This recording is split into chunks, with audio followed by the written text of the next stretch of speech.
What are the most common home decorator and interior design mistakes? Today we're gonna find out and I'm gonna tell you how to fix them.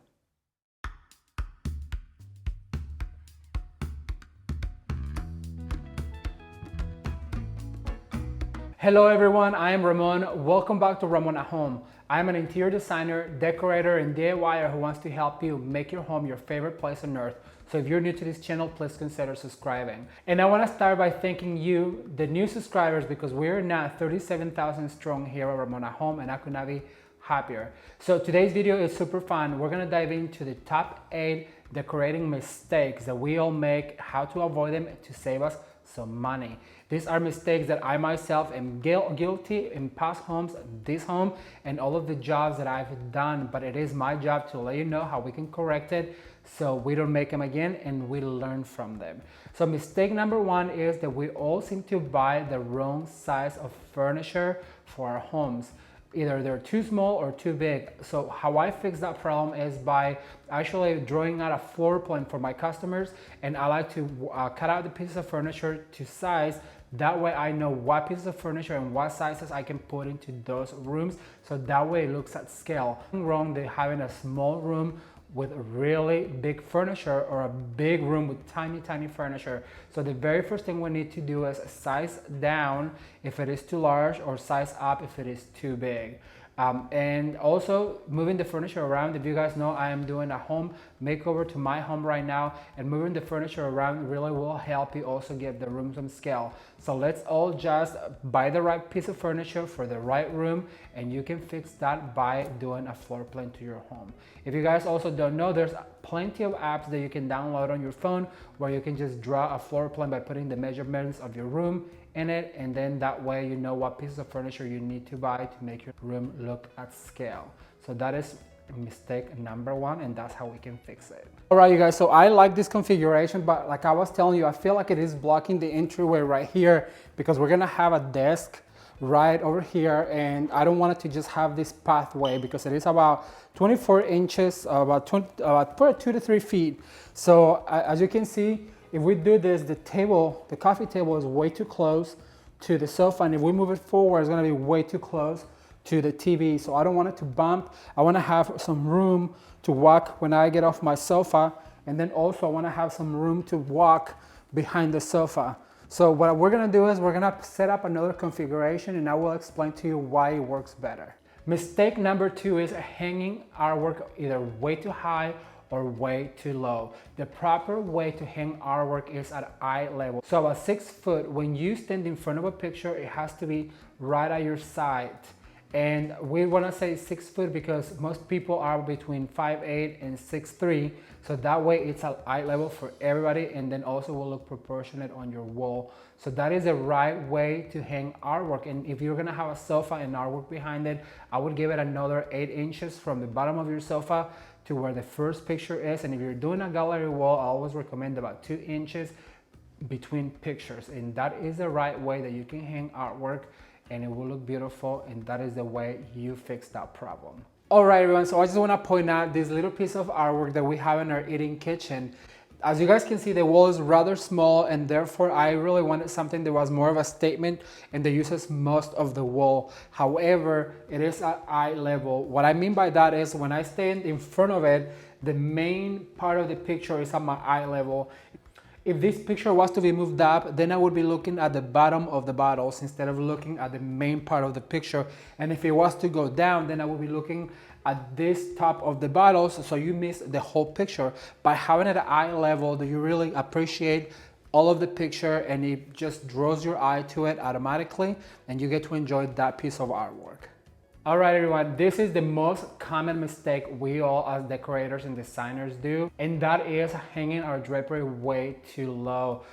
We are so used to hanging our drapery just at the edge of our window, and what happens is if you do that, then it dwarfs your room down. It makes it look so much smaller. So what I really recommend is just to go as high as you can before you touch the ceiling. Of course, I want to say probably about 4 to 6 inches from the ceiling down, and that way will elongate your room and will help you create that illusion of having taller ceilings and a more put together room. So hanging those drapes or curtains is really important for the aesthetics of your room. So hang those drapes about 46 inches from the ceiling down, and that is the correct way to hang drapery in any room.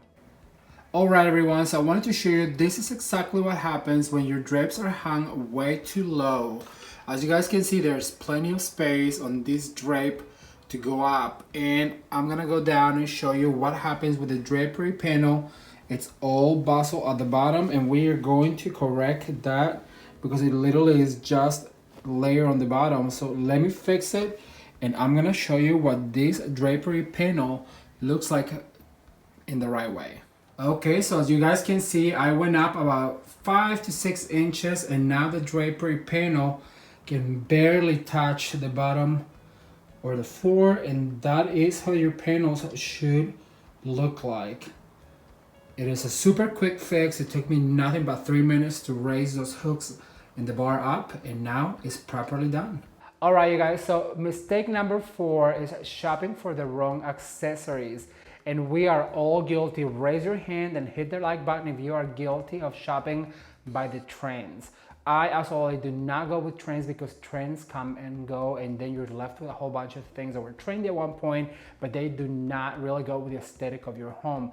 I really recommend of putting a mood board together of your particular style. And if you guys haven't seen the mood board that I put together, I'm gonna link it up right now. As I am making over my home, I like to see the things that I need and want to buy, the things that I already have, and I always recommend, my biggest pro tip I can give you is shop your own house, then go out shopping. And on our next video, we're actually gonna go out shopping for accessories for my home, so I hope you'll come back for that. Okay, I'm really excited because I just found these really cute cactus accessories.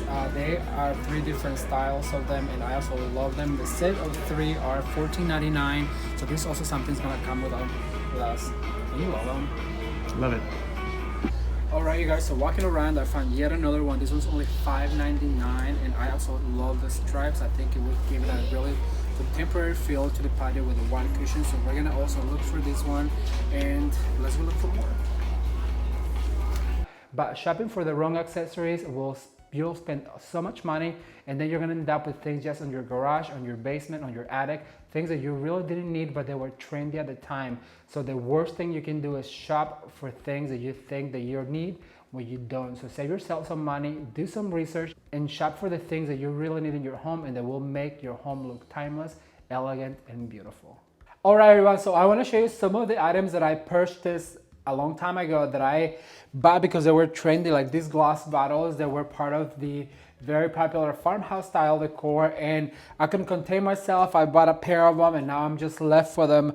The same with the blue and white pottery. You guys know that I love it, as you guys can see right here, and we have a big old collection of it. However, it's very traditional, so now that we're transitioning into the more transitional style, well, like I said, bigger pieces would make a better statement than just having a random collection of smaller pieces. So these also have to go. And the other thing, or the other bandwagon that I jumped on a few years ago, was all of this white ironstone. I had a whole collection, and if I would have saved all of this money and just invest in better pieces and bigger pieces that make a better statement.